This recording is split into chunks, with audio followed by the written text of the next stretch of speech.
बहुत कम दिन बचे हैं। 30 तारीख को प्रचार खत्म हो जाएगा।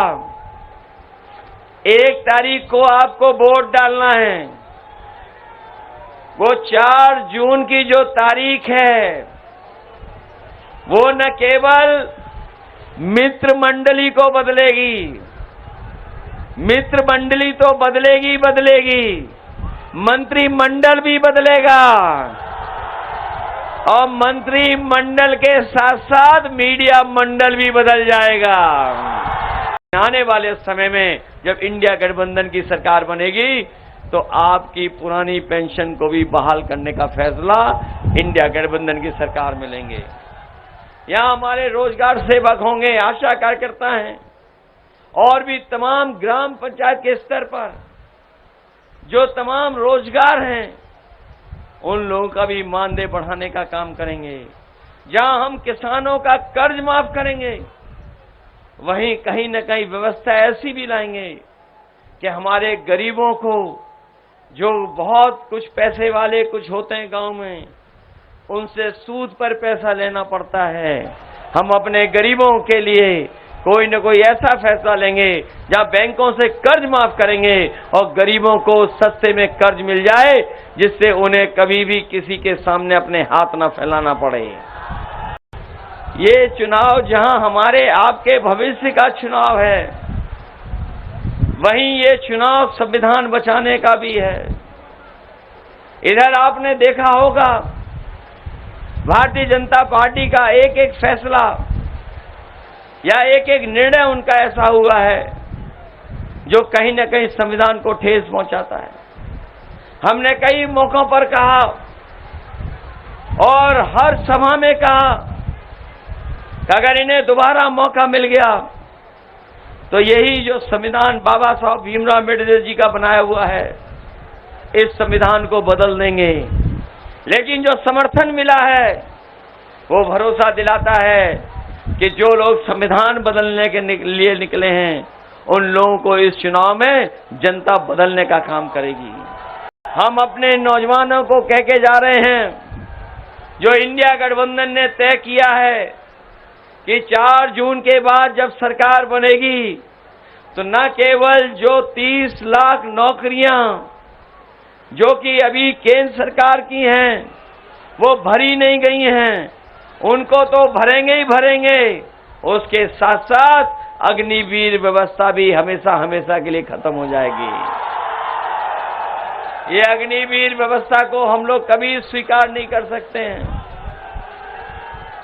और ये अग्निवीर व्यवस्था जो लाए हैं, ये जानबूझ करके बीजेपी के लोग लाए थे। वो जानते थे कि गांव के परिवार के बच्चों का जीवन बदल जाता है जिस समय किसी परिवार से कोई एक फौज में चला जाता है। न केवल उस परिवार का आर्थिक रूप से बल्कि समाज में भी सम्मान बढ़ जाता है। इसलिए जानबूझ करके भारतीय जनता पार्टी अग्निवीर व्यवस्था लेकर के आए हैं। मैं अपने नौजवानों को भरोसा दिलाता हूं, न केवल अग्नि व्यवस्था खत्म होगी, अगर कहीं उम्र की भी छूट देनी पड़ेगी तो वो भी छूट दे करके फौज की भर्ती को बढ़ा करके अपनी नौकरी दिलाने का काम करेंगे। इस बार इतनी गिनती बढ़ने जा रही है कि अभी तक का समाजवादियों का रिकॉर्ड टूटने जा रहा है। इसलिए मदद करिए, सहयोग करिए।